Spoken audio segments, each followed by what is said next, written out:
Folks, you made it to Friday. Welcome to So Bad It's Good. This is your pal, Ryan. Yeah, you did it. We made it to the end of the week. Whenever you're listening to this, I'm happy that you're here. How are you? How was your week? Are you in the weekend now? Are you listening to this on Friday? Whenever, wherever. As always, I'm glad that you're here. We've got a busy show for you today. We're doing a Real Housewives of Orange County episode 2 recap of the episode that aired on Thursday night. This is Thursday day. I've now recorded, this will be my second day in a row where I'm recording earlier in the day. And then yesterday when I did that with the Valley, I had to come back on and do an addendum to the episode at the beginning because there was breaking news on the Valley that Michelle had broken up with Aaron, the hot honey man. And I was like, whoa.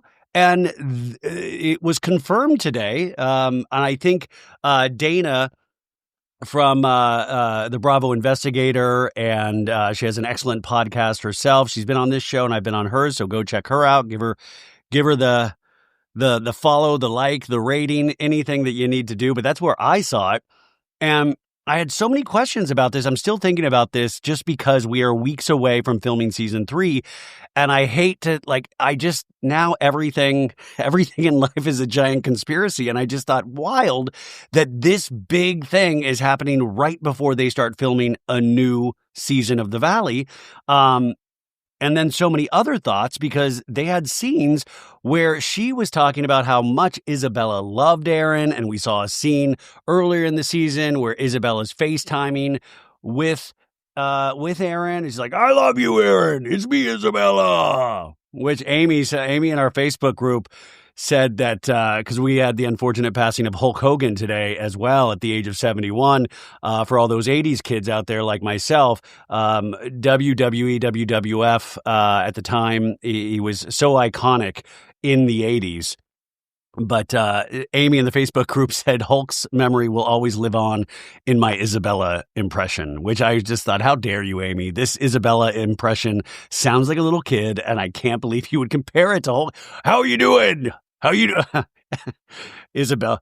Instead of the Hulksters, it's the Isabelsters. How are my little Isabelsters doing out there? But Michelle, we're already starting off really strong in this podcast, but Michelle had made such a point throughout the season to see how much Isabella loved Aaron and they're a little family themselves, and Isabella loves his house and his yard.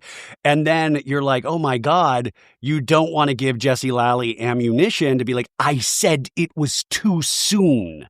I knew that. I mean, it just feeds that man's ego, and we don't want this man to be out of control, a la Jax Taylor, which Jax Taylor's retirement is going A-OK. I heard a clip of Jax Taylor on his podcast, In the Mind of a Retired Man, where he was expressing some regrets, I think, potentially in going after Danny so hard. And to my point yesterday, I just said, man, heavy is the crown, right? Like when you are the lead or you are saying it is your show and you have such an explosive storyline as getting a divorce from somebody that we watched you fall in love with on reality television, that's going to be a bigger story than a character that we met one season ago, Danny, even though it's horrific, the things that are alleged in terms of his behavior. We've known Jax for all this time. So, of course, him going to this facility, whatever it was, that is always going to be a bigger story. So, of course, the eyes were going to be on you. But this is really interesting. And in some ways, as this reality show producer that I have not produced an hour of reality television, I sit there and think, well, wow, now Michelle's got a storyline. And then Michelle's going to have to deal with Jesse giving his opinions to other people at first on the cast that will then filter down through Michelle. But also, what was it? I mean, she did express earlier in season 2 that Aaron, at one point, they almost broke up because of Jesse, because of all this attention. And I wonder if it is something more lascivious, maybe something that Aaron did behind her back, or is it just that he was not liking the attention, that people were making fun of his eyes too much? I mean, who knows? Who knows what it was? With that much spotlight on your life from a very small yet passionate fan base, can we even call The Valley a fan base, or can we just say a show that we watch? It's a show that a lot of us watch. I don't know if it's a fan. It's a show that we watch. that can be, I mean, maybe give you a little pause, but I'm sure we'll find out more in the weeks to come. Or maybe if Sheena writes book 2, it'll open the book. She'll reveal what happened, which, by the way, did everybody get Sheena's book?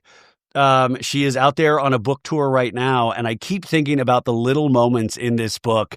And even at the end, something that I didn't get to ask her about was that I guess I wasn't shocked, but it was interesting to say she has never earned a dime off of Good as Gold. And for me, Good as Gold, truly, I think it is an iconic song that I think it works in a humorous way, but it also where I just kind of I actually enjoy the song as a music lover. Like, it makes me happy. But she has never earned a dime of it until they printed out they did the vinyl pressing, which I think they started selling around BravoCon the last time. But she had signed a really bad deal, and I just thought, wow, Sheena getting manipulated by the music industry, like, that's a whole season storyline right there. She never made a penny off of Good as Gold. Like, that is, to me, synonymous with Vanderpump Rules and Bravo, and I think I've streamed it enough to buy that girl a Prius or something. So a lot happening in the Vanderpump universe, but if you have information about Michelle or Jesse and Aaron, let us know what happened. So bad it's good with RyanBailey@gmail.com. You can email me at any time. I was about to say I'm good at checking my emails, but sadly, no. Sandra's in my emails though, so she will see it. So give us the dirt, like, we're not Demois, but maybe we can be like Ryan Moi. Right? That's it sounds horrible. So yeah, the Valley season 3 obviously shaping up, but there's so much stuff that has happened. And remember, if you're here for the OC recap, there is a timestamp. You just scroll on the show notes, and it'll tell you where that OC recap starts. I know some of you are busy people and you don't like to hear this first part, so skip right past it. No problem at all. But also, thank you for the people that do listen to the commercials. Thank you to our sponsors, Factor Meals and Mint Mobile and Quince. We really appreciate you advertising on the show, and thank you for anybody that uses my product code. I really appreciate it.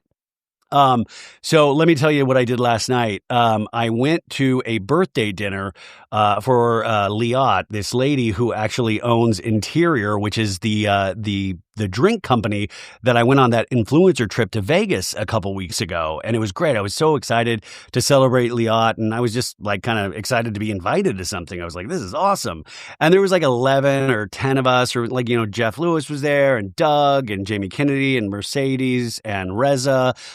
It was a who's who, but I was really happy to be there. And I've always told you, I get nervous at events, and I mask that by being overly friendly and like, hey, I feel like Danny Bucco. What's going on, man? Like, I'm very yeah. And I really try to push through those nerves by being over. Like, being too much, maybe. I don't know. But also, Jeff makes fun of me a lot. So I'm always nervous around Jeff in the first place. And we're at this like bar area waiting to be seated. And all of these people are coming in. And everybody's like hugging, like hug Doug. And I mean, it was like, yeah, it was really fun. And there were some people I didn't know, but then there were some people I did know, but I had forgot their names. And I just always try to be like overly friendly, and nice, because first off, I'm happy to be there. Second, like, I don't want to ever leave anybody out, or, just try to be as open as possible. And all of a sudden, this lady's in front of me. This lady's in front of me, and she's like staring at me and smiling. And I said, hey, and I hugged her. And Jeff's right to the left of us.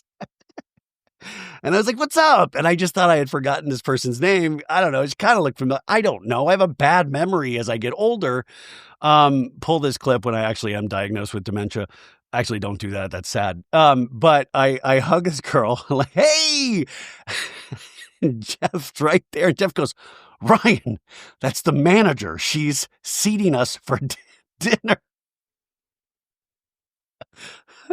I mean, it was so me. But the fact, like, if I had already done that, I would have been embarrassed. But the fact that Jeff was right there, and Jeff makes fun of me all the time for being creepy and for being just awkward.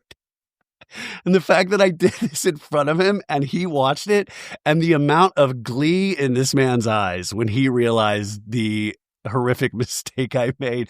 And by the way, the manager was awesome. The manager was so nice about it. I was like, I'm so sorry. I'm really happy to be seated. But I was like, she and then Ryan was like, you don't hug people when they're seating you. And then, of course, I heard he made fun of it on the radio today. So great, good times by all. So if there's any chumps listening to this, I try to do good at these things. I also get nervous around Jeff still. And I just couldn't believe that it was like, I gave him such ammunition. And I guess the moral of the story is do not be nice or friendly. If I see you in public, I'm going to try to be very mean to you if you come up to me. How about that? Okay, so that's like the Bailey blunder of the week, but I'm sure there are more to come. But let's start off on a positive footing. Now, let's take a hard pivot to some sad news for all you pop culture lovers out there. This was announced just a couple of hours ago. It didn't surprise me, but it saddened me, and that is E! News has been canceled after 32 years on air. The newscast will continue until September 25th on E! So they do obviously this nightly news show, and currently it's hosted by Justin Sylvester, who was just on the podcast about a month ago, and Kelty Knight. Kelty's been on the show, I think, like a year or 2 years ago, but they've been hosting. Justin's been with it a little bit longer, I think, than Kelty. And he's just awesome. I really recommend his podcast, Yestergaze, but with him and Blakely Thornton, if you're looking for a new podcast. So this cancellation, listen, we are definitely in a new media landscape. We talk about this all the time on this show, and I think it's fascinating because we're at an inflection point in how people get their news, whether it be political news or even entertainment news. And I think shows like mine, not that I'm putting a dent on E! News at all, but I'm saying there's so many shows like mine, and there are so many pop culture lovers. Everybody listening right now, you have it within you to do a pop culture show. You might not be as awkward as I am, or do as amazing of an impression of children's voices as I do, but you could all do it because we come from this love of loving TV and film and music and movies and all of this stuff, right? But when I was growing up, back in the printing press days, no, there was like a handful of places. I remember growing up in Kansas, we didn't have cable at the time. And so I would get my entertainment news in Olathe, Kansas, every night on Entertainment Tonight. And I believe at the time it was John Tesh and Mary Hart. I was so pleased to have John Tesh on the program like 3 or 4 years ago. Man, that was iconic for me. I love that man so much. I love that man so much. But, I would get that. Like I devoured Entertainment Tonight, whatever I could get my hands on. And then you've seen over the decades and decades, it's everywhere. So shows like E! News, where it's like a hub for your entertainment news, by the time you watch E! News, we have, if you are plugged in any way, have seen every one of those news stories. You've been online, you've been on Twitter, Threads, Instagram, TikTok, and you've seen each one of these news stories already. And so it is interesting because they do get good celebrities on these shows, because I think the publicists are still working under the old guise of it's E!, it's a network, it's cable, it's this, it's that. And sometimes I wish the publicists, and I think this is slowly changing, is realizing that podcasts, I almost wish we could stop calling them podcasts, because I think it's almost like a joke now when you say podcasts. I don't know what the respectable term would be, but sometimes it's already a joke. You just hear it as a joke all the time, which I can kind of understand and laugh at. But I think there's power, and I think publicists are having to deal with like, well, where are people listening, watching, getting their news from?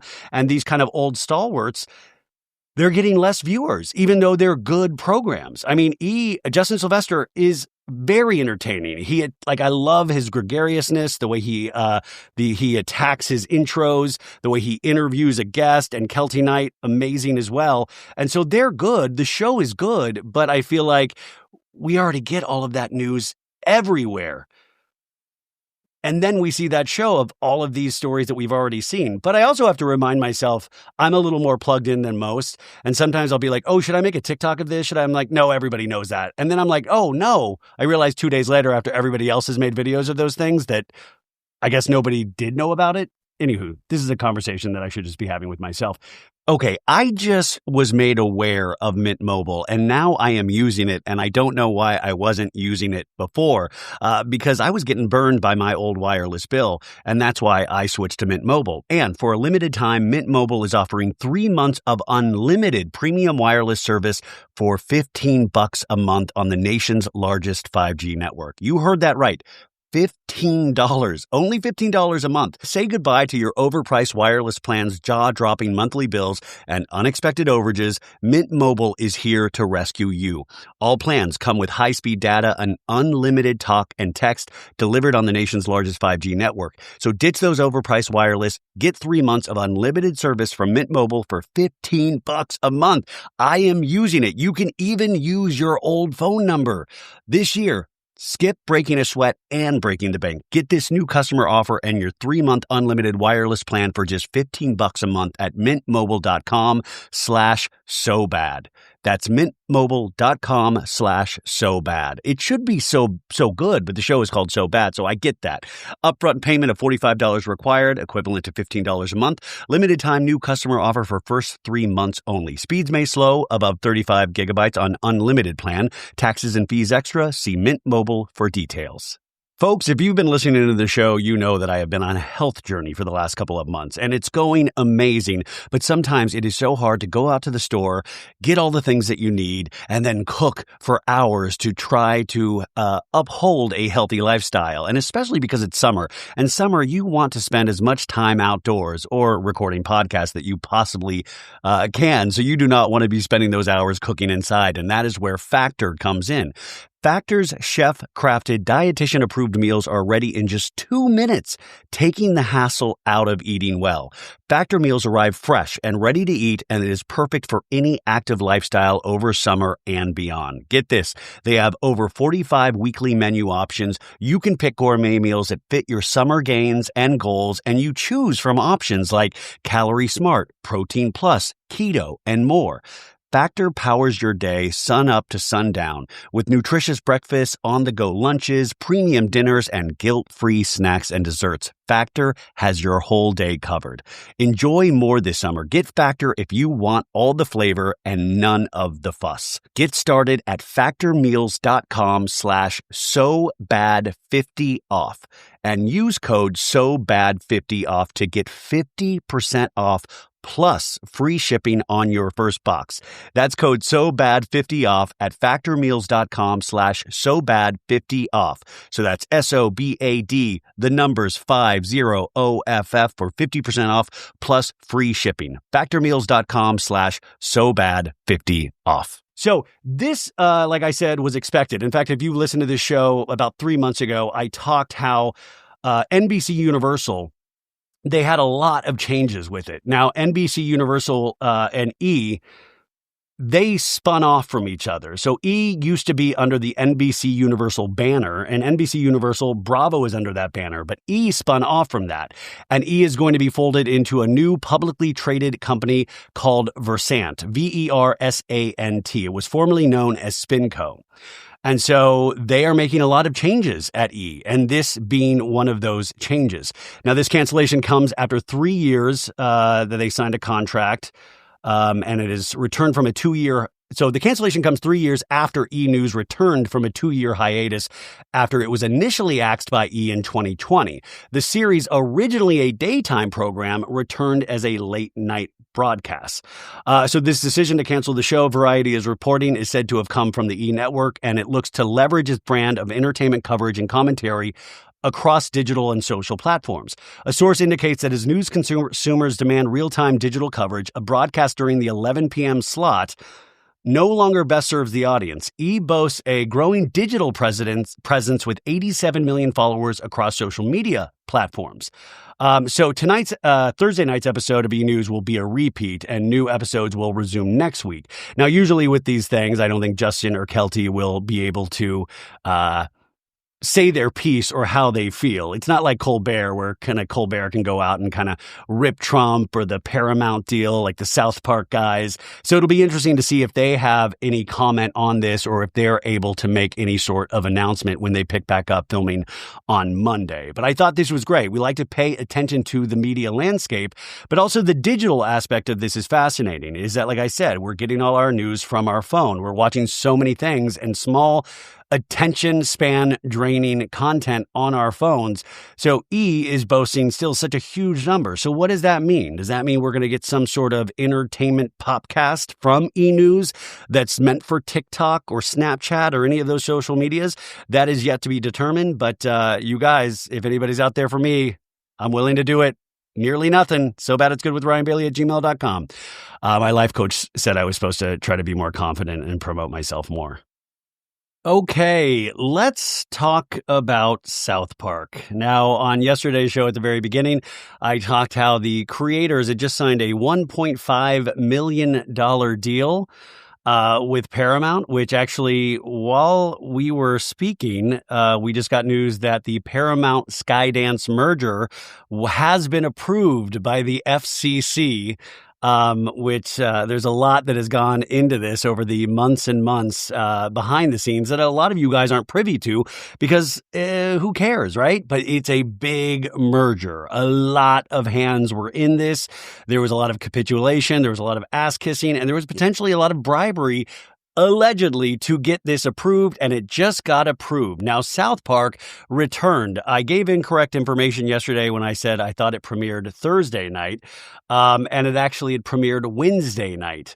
And like I said, they had just signed a $1.5 billion deal, just this massive deal, and I think it is a deserved deal for the popularity of that show, to have the worldwide streaming rights so Paramount Plus can have this, the South Park catalog, and they are contracted to make 50 episodes. Now, Wednesday night, they aired their first episode, which was entitled The Sermon on the Mount. And this thing was wild. Obviously, it made fun of our president. It made fun of woke culture. It made fun of the Colbert firing. It made fun of Paramount, the merger. I mean, everything under the sun. And then at the very end, it had a campaign ad that used really sophisticated deep fake technology, which the South Park creators have a deep fake company, which I'm going to tell you about.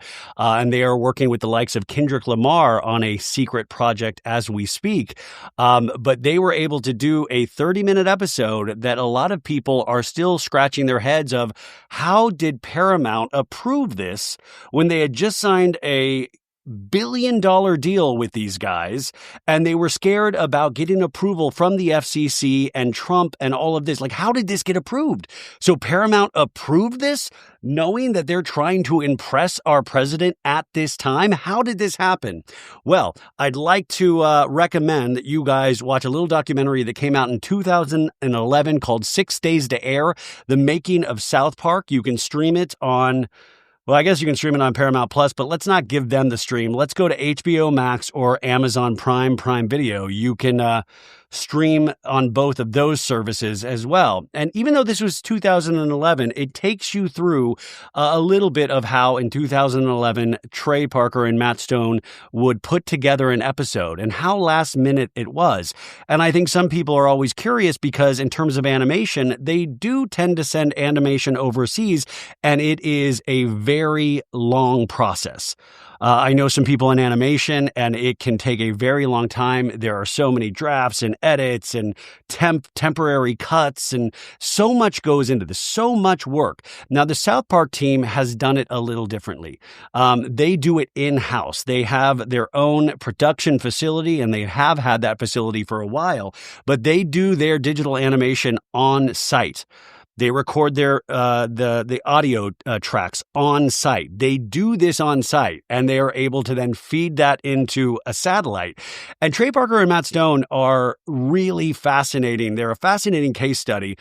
And I think they're brilliant, but they've also managed to do what they want, say what they want, and they are not a bunch of crazy, as some people would say, crazy liberals. No, they've made fun of liberals. If you've watched South Park or any of their products, Team America, World Police, the South Park movie, they really do skewer both sides, and they get away with it most of the times. But they have to.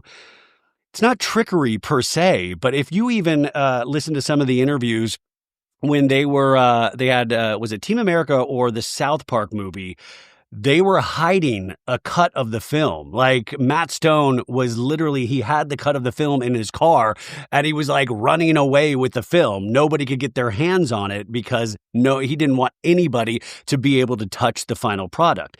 They are very precious in terms of the work that they create. And my God, more power to them. If you are offended by South Park, I mean, that is part of it, but they are able to actually skewer the society in which we live in. And I think satire is one of the most powerful tools that we have. Satire, to me, means everything. You know, it makes us laugh at something and it makes us think about something. And even if you don't agree with it, it is a very pure form of artistic expression. And also, it's just fun to hear fart jokes. That's always been my motto. But if you look at this behind the scenes, it is really fascinating that they signed this $1.5 billion deal and 2 days later aired this episode that a lot of people, including the White House, are in fury over. The White House has already commented on this. Of course, they do not ignore anything. He pays attention to everything. And I thought it was fascinating. And I was wondering if it was going to hurt the merger. And then just 30 minutes ago, I got a push alert that the merger has been approved. So the Skydance Paramount merger has been finally approved. And this is a $8 billion deal, this merger. This is from the Wrap.com article. The headline is that the Skydance merger has been cleared by the FCC. The $8 billion deal's approval follows the media giant's $16 million legal settlement with President Donald Trump. And it says after 251 days, the Federal Communications Commission has approved the $8 billion merger. The long-awaited approval, which comes 3 weeks after Paramount settled a lawsuit with President Donald Trump, clears the final hurdle for the deal's closing. It also paves the way for new leadership and direction at Paramount as it's looking to manage the declining linear TV business, which we were just talking about in regards to E! News, while growing streaming profitability. So they're saying linear television as we know it, obviously dying. But streaming is where it's profitable. Additionally, it marks the end of an era with the Redstone family set to relinquish control of the media giant that it's held since 1994 to the Ellison family. So the Ellison family owns Skydance. Now, this is the battle of billionaire families. This is real-life succession, folks. And the Redstone family was headed by the late Sumner Redstone. A very fascinating career and how he got started. And if you are a geek about this stuff like I am, let me recommend the 2023 book called Unscripted, The Epic Battle for a Media Empire and the Redstone Family Legacy by James B. Stewart and Rachel Abrams. A very inside look at the creation of power and what Sumner Redstone created with Paramount and Viacom, but then of all the people wrestling for control in Sumner Redstone's final years. Sherry Redstone, you might have heard her name in the news, is making a great deal of profit from this merger, but now it transfers hands from one family to the Ellison family. Where it's gotten interesting and tricky in the last couple of months, that in order to get the Skydance deal over the finish line, Paramount agreed to pay $16 million, which covers Trump's legal fees and costs, as well as donation that will be allocated to a future presidential library. The settlement notably did not include any statement of apology or regret from CBS or 60 Minutes over the editing of an October 7th interview with former Vice President Kamala Harris, which Trump alleged was deceptively edited and caused him, quote, mental anguish. But they did agree to release 60 Minutes interview transcripts with eligible U.S. presidential candidates after such interviews have aired, subject to redactions as required for legal or national security concerns. Trump has also said he's anticipating an additional $20 million payment from Skydance, which he claimed would be paid in the form of advertising, public service announcements, or other similar programming, and would put the total settlement value at over $36 million. million. Paramount has repeatedly denied the inclusion of the PSAs in the settlement, while Skydance has declined to comment. So very tricky. But even in the South Park episode last night, you saw the deep fake ad because Trump, the character on South Park, just threatens to sue everybody, and he threatens to sue the town of South Park because the town of South Park is pissed that Jesus is in the schools, the literal Jesus. And so he threatens to sue the town of South Park. They settle, but they have to also make a PSA for Trump, making fun of this deal. And the deep fake ad they made with Trump is insane. I'm shocked that it was able to air. To satisfy concerns from various petitioners in the FCC's proceedings, Skydance agreed to appoint an ombudsman, OMBUDSMAN, for at least 2 years after the merger's closing to work with new Paramount leadership to carefully review any complaints of bias or other concerns involving CBS News. It also said it would work closely with CBS-affiliated broadcast stations to ensure a productive partnership, including by considering technological improvements, investments in local news resources, and other measures to bolster local broadcasting, and committed to end all diversity, equity, and inclusion, DEI initiatives at Paramount. So they're saying we are done. DEI, that is in the contract for the merger. Wild. So this is a new era. Obviously, through shows like Succession, it really does show we are like little ants in these people's like games of Risk. So it is interesting when somebody like the South Park creators are able to do what they did and use the forum in which they have earned billions of dollars and signing new huge deals. But that's what they do, is that they skewer things like this. And they make the point about censorship.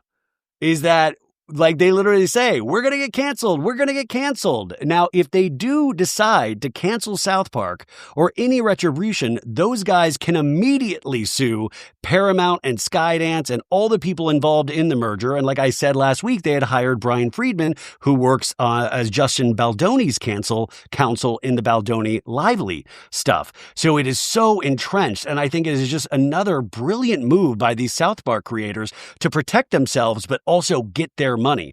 And what I've always been impressed by them is that they make tons of money, but they are not out there, like you can tell the slick car salesmen, like they never had to do that.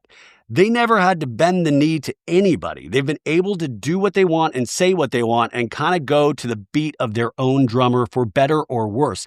I remember the skewering and the hate they got when Team America came out in 2000, was it 2002, 2003? One of those, I remember early South Park, like how much hate that they would get. I mean, they are so used to this stuff, but they are playing at such a high level. And when you are going after one of, if not the most powerful world leader that there is so much controversy around, I mean, you are in some ways putting yourself at risk. But I think these two guys are very comfortable with that. And using the cloak of satire, I think, is sometimes the greatest shield that you can possibly have. On top of it, I just thought it was really funny. Now, back to the deep fake technology that I was telling you about. A lot of people didn't really pay attention to this when the announcement came out. This is from a press release December 20th of 2022.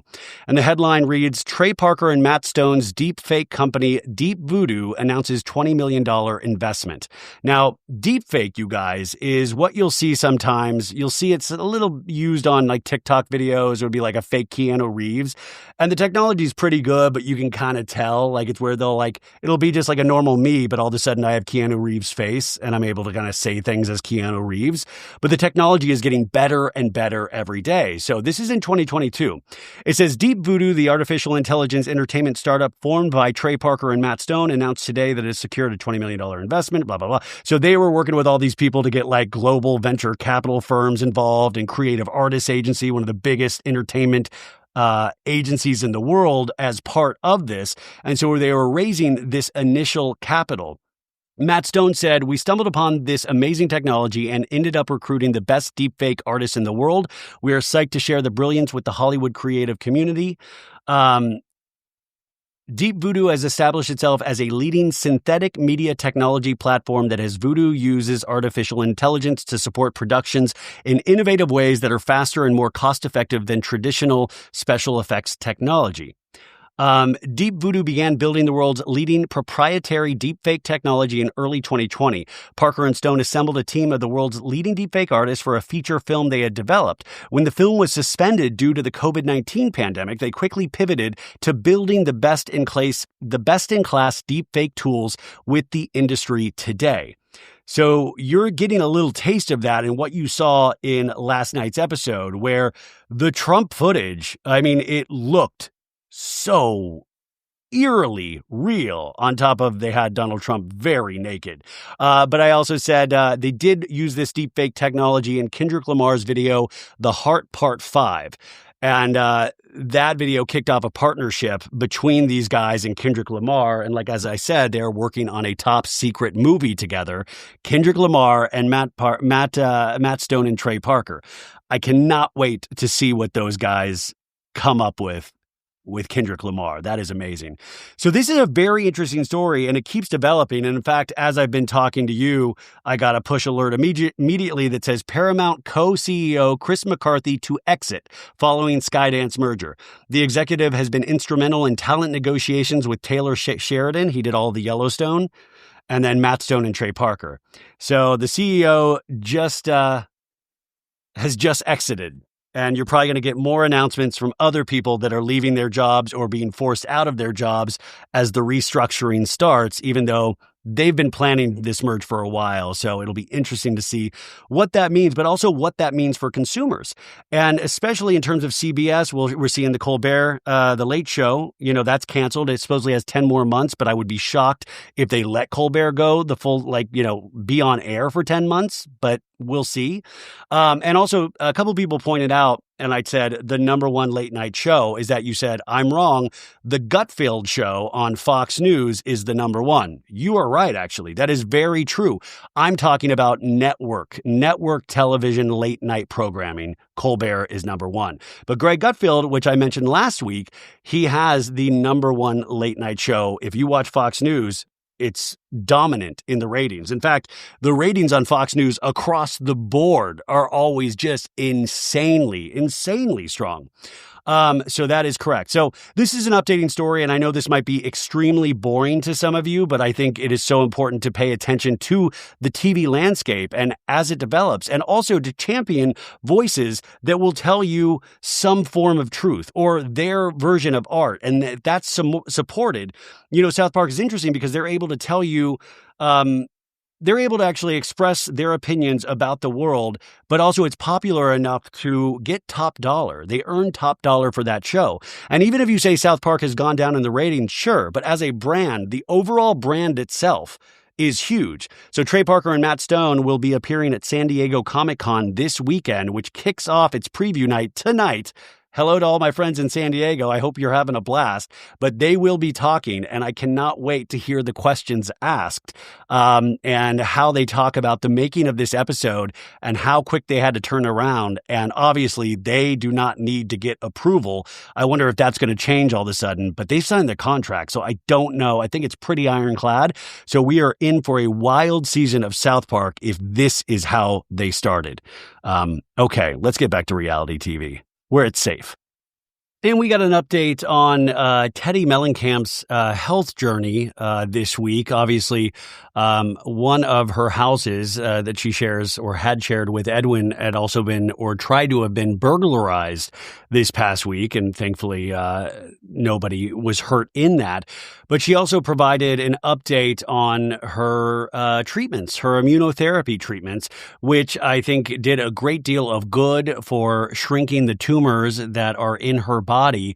But there is a very painful side to immunotherapy. My mom was on that as well, and this is a subject that is really important to me. And she said, essentially what we figured out with me was, yes, I started out feeling great, and I could do all the pods, talking about the 2 T's in the pod podcast, and I could do all these things, and I could go to all my daughter's horse shows, and I could stay at my house by myself, and I felt really strong.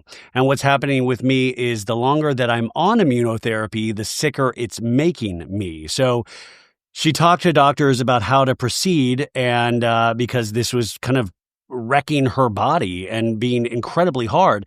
And so she said, we're going to take a little break on the immunotherapy to get my body back feeling stronger. We're doing everything that we can to get me back to feeling like, I can do this. I can do all the things. This is obviously such a painful journey that anybody with cancer has to go through. And I remember that with my mom as well, is that they did, after they had exhausted these other options, did immunotherapy. And at first, it can really help. And for some people, it completely helps, but it also just attacks the body. It just wreaks havoc. I mean, it sometimes has to be able to combat the cancer.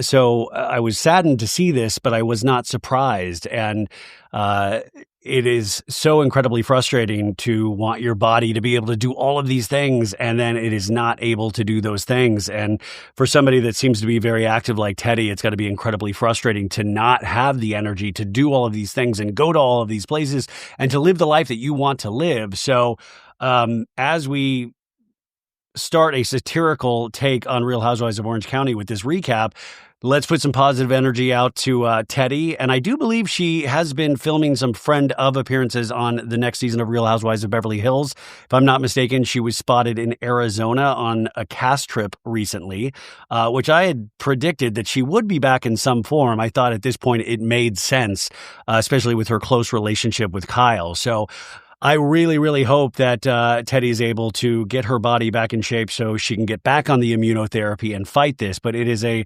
long, strenuous battle on the body and the mind and the people around you while you're going through these things.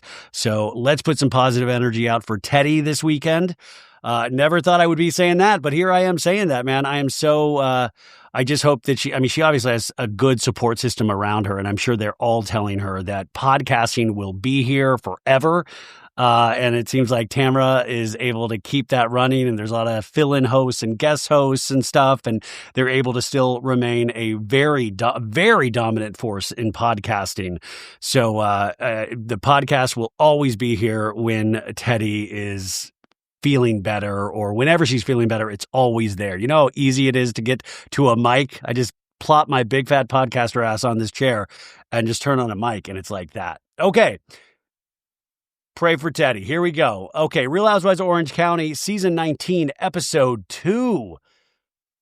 You guys, how are we feeling? I thought this was a little bit better of an episode in some ways, but it is interesting when we start arguments based on the past or things that we have not seen, that we're being told about. Katie's web of deception, like Katie on camera comes off so well, but at the same time, she keeps getting caught in lies. And you can understand sometimes in how these ladies interact with each other and how they pull information to use against the other person, that she's looking, if I were to try to guess what she's trying to do, is to have a little ammo. But if you are secretly recording Shannon Bedore, that's wild. And then you're playing it for other people, including Alexis. I mean, Alexis is being talked about still on this show. That's Shannon's worst nightmare. I mean, on top of being secretly recorded, which I think is probably her second worst nightmare, and especially after what Shannon's gone through in terms of running into the house, the Johnny J of it all. I mean, it's just got to feel very brutal, and she probably feels victimized. And especially with these casts, even though they use information on each other, when you're on the cast together, there is or seems to be a code of conduct between these ladies. Like, we can't secretly record each other. And you see this more and more. In fact, Brittany Bateman on Real Housewives of Salt Lake City, remember when Meredith, like, you are secretly recording us, you can leave. Remember how she flipped out? Like, you're secretly recording. I love my Meredith is just like somebody that has had like a double stroke. What are you doing? But she just flipped out because that is a bridge too far. Like, how dare you secretly record me, even if you're sending it to your husband, and then you're going to lie about who you played it to. And Jen Pedranti, who I also like, seems to have the memory of Ryan Bailey, like the worst memory in the world of like, I don't believe I was there when that was played. I don't seem to recall. I'm going to have to invoke my Fifth Amendment privileges with this one. No, it's like, how does Jen never remember what anybody has ever said or done around her? I think that is not a solid move as a housewife. is that even if you have a bad memory, act like you have a good memory and just go balls to the wall. The other thing that this episode brings up or reminds us of is Ryan Boyajian, Jen's fiance, is threatening once again to sue Tamra of like, you cross over a line, Tamra, I gotcha. And that's a tough place to be when you are lawsuit happy on Housewives while you're currently in the cast. I mean, usually Housewives will sue after they're let go from the show. But if you are lawsuit happy, it does put the whole operation in a pickle. No, I'm not saying that Tamra did not say things that could potentially invoke some sort of lawsuit, but I will say I did find myself, shockingly enough, agreeing with Tamra in certain situations. But this is why it's also hard for Tamra to have the outside business she does with 2 T's in the pod, where she directly comments on the Housewives universe. It's hard because it gives so much ammo to the ops, to the opposition party, which in this case, it's Gretchen, and whoever wants to side with Gretchen this season, which it looks like it could be Katie and Jen Pedranti. But it looks like Katie goes against Jen Pedranti towards the end of this episode in a way. I know I'm spitting out a lot of information, and this is the part of the show I always like to think, if somebody's listening for the first time, they legitimately feel like they're listening to a foreign language. Like, what language is this guy speaking? But it was interesting, but it was all kind of behind the scenes stuff instead of in front of the camera kind of stuff. We want to see, we want to show people. We don't want to just tell people. We want active action happening in these scenes and not just things that they have to tell us about. Well, like at a different time, this happened. At a different place, this happened. Now, I am curious if we will ever get this video. Now, I don't think you can actually ever broadcast this video that Katie secretly took, or the audio Katie secretly took, because California isn't it a 2-party consent laws where both parties have to agree to being recorded, so you cannot use that. But I would imagine when these ladies are quote unquote, gladiators with tits, as Aviva Drescher once said in a documentary about Housewives, which I thought very fitting and very crude, but there is this thing of like, they're going into the ring and they're duking it out with these other housewives. You want a level playing field, and for them not to be worried or feeling like they can't speak because they're secretly being recorded. They know they're being recorded by the big cameras. We don't want then other people, when cameras are down, to be secretly recording and then even passing it off to their friends or playing it at lunches with Alexis. It seems like it goes against a housewives code of conduct, and that you might find that ridiculous. But I just don't understand Katie lying again and again, because I feel like she doesn't have to. Like, stand in your power. Like, you seem to have made a lot of mistakes, and I do believe a lot of those other women have probably made similar mistakes but have not been called out on them. So if we started where we started last week, it's gotten worse this week. So it seems like we are going to have a full season of it not going well for Katie. And like I always remind you, we know she didn't go on the last cast trip. I am being told she will not be asked back. But Gina Kirschenheiter did an interview this week kind of doubling down, like, if she gets asked back, I might have to step away, which never say that out loud. Because then you have people I saw in the comments going, you're telling me we can get you to leave? Like, don't give people the opportunity to hate you in any way. She did not need to say that. But I have been told that Katie will not be asked back. Let's see how that happens. And let's see how this story plays with the audience. Because if you were looking at it on its face, some people are saying, well, it's not that big of a deal. But if she is constantly lying about more than one thing, she is then not a reliable narrator anymore, which I thought she had the power of being after watching her in the first season. She becomes somebody that you can't trust, that you cannot rely on, that the information coming out of her mouth is skewed and potentially a lie. And you want to, at least if you do not have the trust of your castmates, at least the audience can trust you. So reliable narrators are sometimes not popular characters, and they almost play better to the audience than they do the castmates around them. So it's going to be interesting to see where they go with the rest of the season, but it is not great so far. And also, I just am not loving that if Tamra says anything, Ryan's going to threaten to sue. Is it deserved? Like I said, maybe, but we want it to be able to be where all of these people are in one room together so we can have dynamic action. We can have scenes with everybody. We can't have like Tamra, which we do know Tamra does quit during this season, but comes back, I think, less than a week later. You don't want to have a situation where we can't have that action. Even if it's like bad vibes, bad scenes, you want the action to take place so we have something to talk about and not, I can't show up to film because I think I'm going to get sued. We don't want that. And also, you know, like we always said, or even we talked about in the Valley when Jason Caperna kind of jumped into an argument between Janet and Dodie, is the men jumping in on a women's conversation never plays well. It doesn't look good. None of it, I don't think, works. But you see a lot of that because, you know, mansplaining and male ego, fragile, all of that good news, all that good stuff. But in this case, we don't want it where Ryan is threatening so much. Like, he's not a housewife. It's Jen Pedranti. We want Jen to be able to stand on her own 2 feet, and she can. I mean, I've seen her. Remember when she exploded on Tamra on the cast trip at the end of this past season 18? She was excellent when she stormed in while Tamra was getting glam. She nailed it. Killed it. Jen can stand on her own 2 feet. So I think we've got to tone down, and the season has already been filmed, so who knows where it goes. But if Ryan is threatening to sue at any mention of Ryan's name, and also it doesn't really work because Tamra was talking about Ryan and the Talking Heads, so you still get it there, which I know he's protecting himself after the legal issues that he has been involved in, but still, man, we're trying to film a show. So with that being said, those are some overall thoughts. Let's get into this episode. Okay, good news and bad news. Good news, if you're a Patreon subscriber, I just finished the Valley After Show recap, the final one of the season. So that's over there on the Patreon. What up to my baddies? Bad news is I then rewatched this episode of Real Housewives of Orange County, and I disliked it. I liked it the first time, and I think I disliked it the second time. So let's see where we land this third time. Also, I think I said earlier, this is episode 2. This is obviously episode 3. Come on, we all know that. It's called Knee Deep in Lies. Knee Deep in Lies. And the description that the cable company gives us says, Heather finds herself negotiating a birthday conundrum. Jen and Katie support their kids as they move in and out. Shannon introduces her dating bench to Emily and Gina. I love Shannon's dating bench.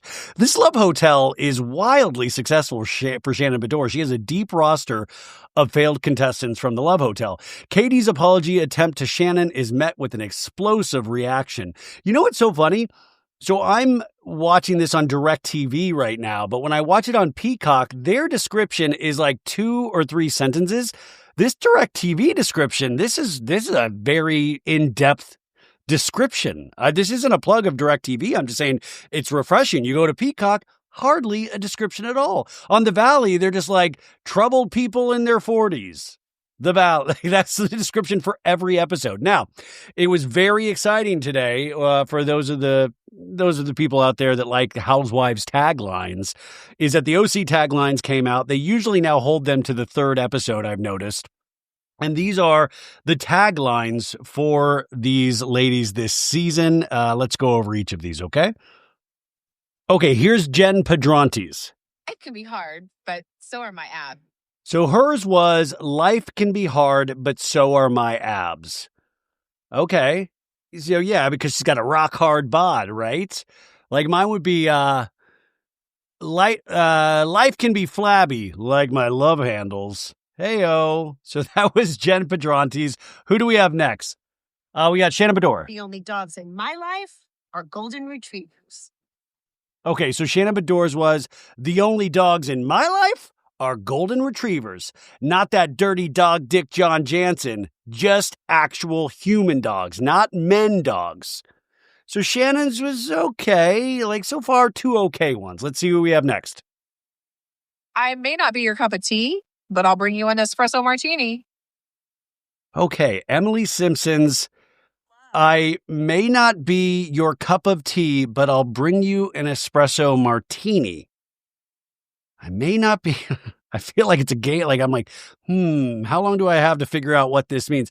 So obviously espresso martinis, they enjoy that drink.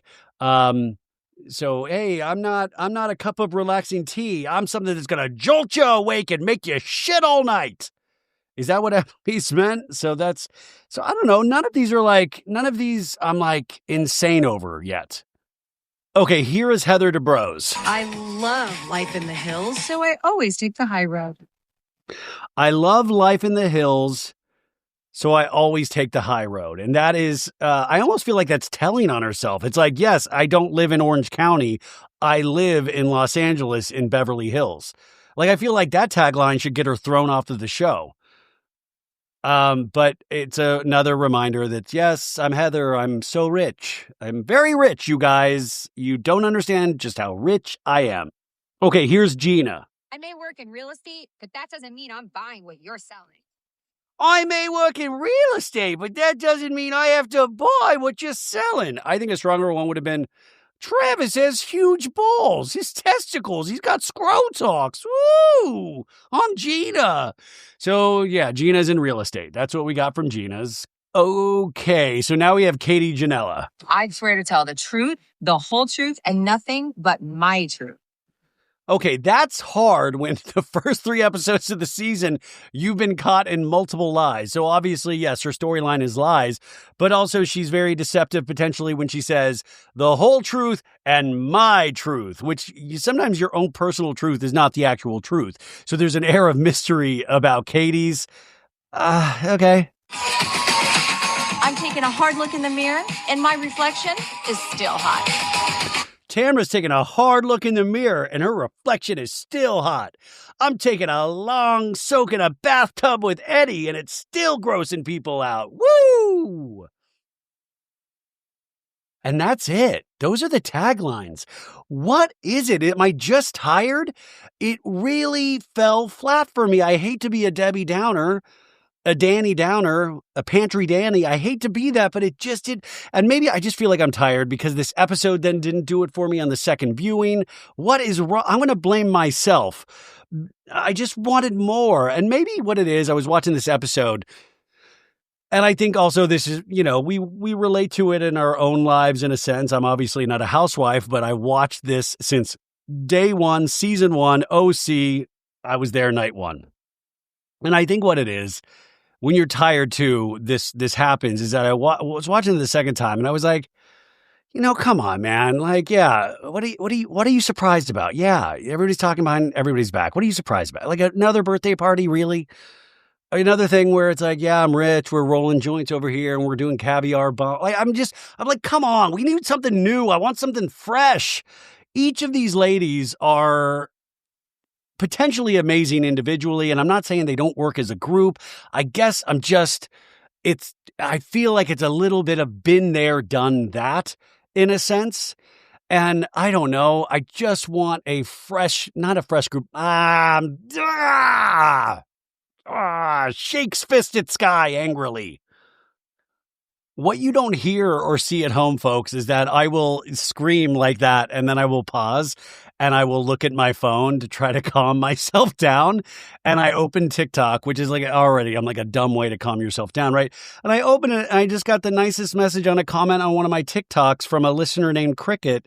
And I don't know if this is a prank or not, but it's really nice. She says, "Hey, Ryan, I know this has nothing to do with this video, but I just want you to know that you have changed my entire life. I love the most when you talk about your mom, but I have listened to you for the past 3 years, and you're my favorite person ever. My boyfriend even likes you. Thank you for making me feel more normal, and I'm so sorry about your mom. Please never stop talking about her because we love to hear about her."